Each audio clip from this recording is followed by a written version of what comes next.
name's Darrin Briggs, and I'm Scoutmaster for Troop 1205.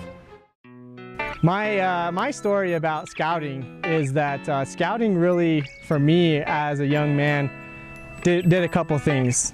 First of all, it helped me to get into college.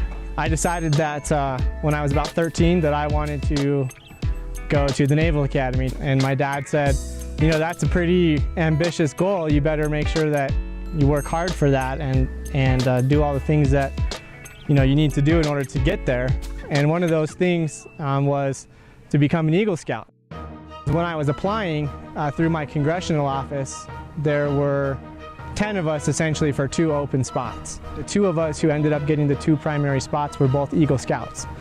So I attribute my success and ability to get into the Naval Academy, to get a nomination for school through my congressman, to being an Eagle Scout.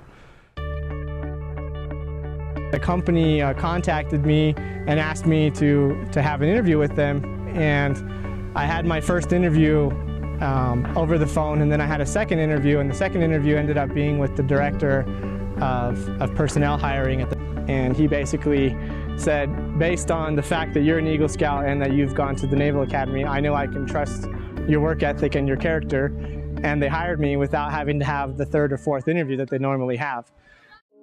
The other thing that being a scout did for me as a youth was that I truly believe that it actually saved my life.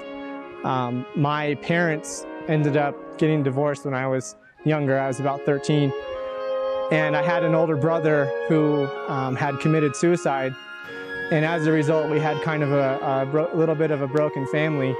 And it was through scout leaders and through the program that I was able to keep myself focused on things that were good and that were wholesome, and not kind of run through the same issues that my older brother had gone through. And as a result of being in scouting and having leaders who, even though my father wasn't in the home, who took care of me and were very conscientious of my needs and what I needed as a young man, I really feel like that helped me to continue on and not have some of the same issues that my brother had. I still stay involved. I pretty much moved here to Utah from North Carolina and immediately volunteered to become the Scoutmaster if they had an open position, because I believe in the scouting program, and I think it really does help to develop young men into the men that they need to be, fathers, husbands, and contributing members of society. So that's why I'm here. That's why I do scouting. That's why I've stayed involved, and that's why I believe in this program.